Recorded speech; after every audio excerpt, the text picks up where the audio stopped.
جب لوگوں نے نہ مانا تو نوح نے اللہ سے عرض کی کہ پروردگار، میں اپنی قوم کو رات دن بلاتا رہا، لیکن میرے بلانے سے وہ اور زیادہ گریز کرتے رہے۔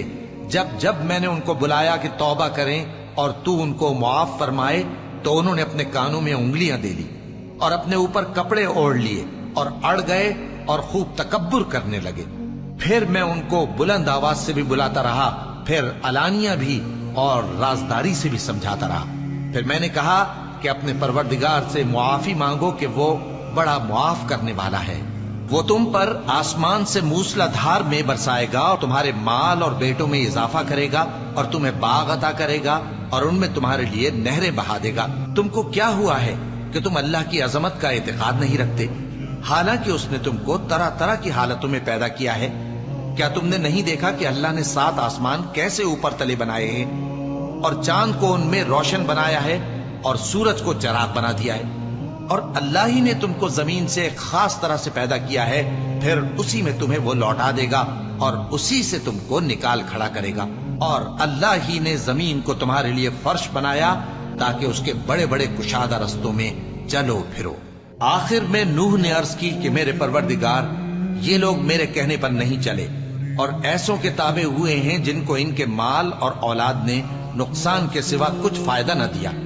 اور وہ بڑی بڑی چالیں چلے اور کہنے لگے کہ اپنے معبودوں کو ہرگز نہ چھوڑنا، اور ود اور سواع اور یغوث اور یعوق اور نصر کو کبھی نہ چھوڑنا۔ اور اے پروردگار، انہوں نے بہت لوگوں کو گمراہ کر دیا ہے،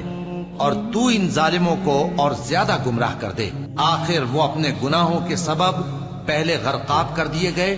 پھر آگ میں ڈال دیے گئے، تو انہوں نے اللہ کے سوا کسی کو اپنا مددگار نہ پایا۔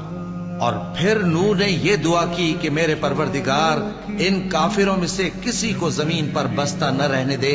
اگر تو ان کو رہنے دے گا تو یہ تیرے بندوں کو گمراہ کریں گے، اور ان سے جو اولاد ہوگی وہ بھی بدکار اور ناشکری ہوگی۔ اے میرے پروردگار، مجھ کو اور میرے ماں باپ کو اور جو ایمان لا کر میرے گھر میں آئے اس کو اور تمام ایمان والے مردوں اور ایمان والی عورتوں کو معاف فرما، اور ظالم لوگوں کے لیے اور زیادہ تباہی بڑھا۔ شروع اللہ کا نام لے کر جو بڑا مہربان نہایت رحم والا ہے۔ اے پیغمبر صلی اللہ علیہ وآلہ وسلم، لوگوں سے کہہ دو کہ میرے پاس وحی آئی ہے کہ جنوں کی ایک جماعت نے اس کتاب کو سنا تو کہنے لگے کہ ہم نے ایک عجیب قرآن سنا جو بھلائی کا رستہ بتاتا ہے، سو ہم اس پر ایمان لے آئے، اور ہم اپنے پروردگار کے ساتھ کسی کو شریک نہیں بنائیں گے، اور یہ کہ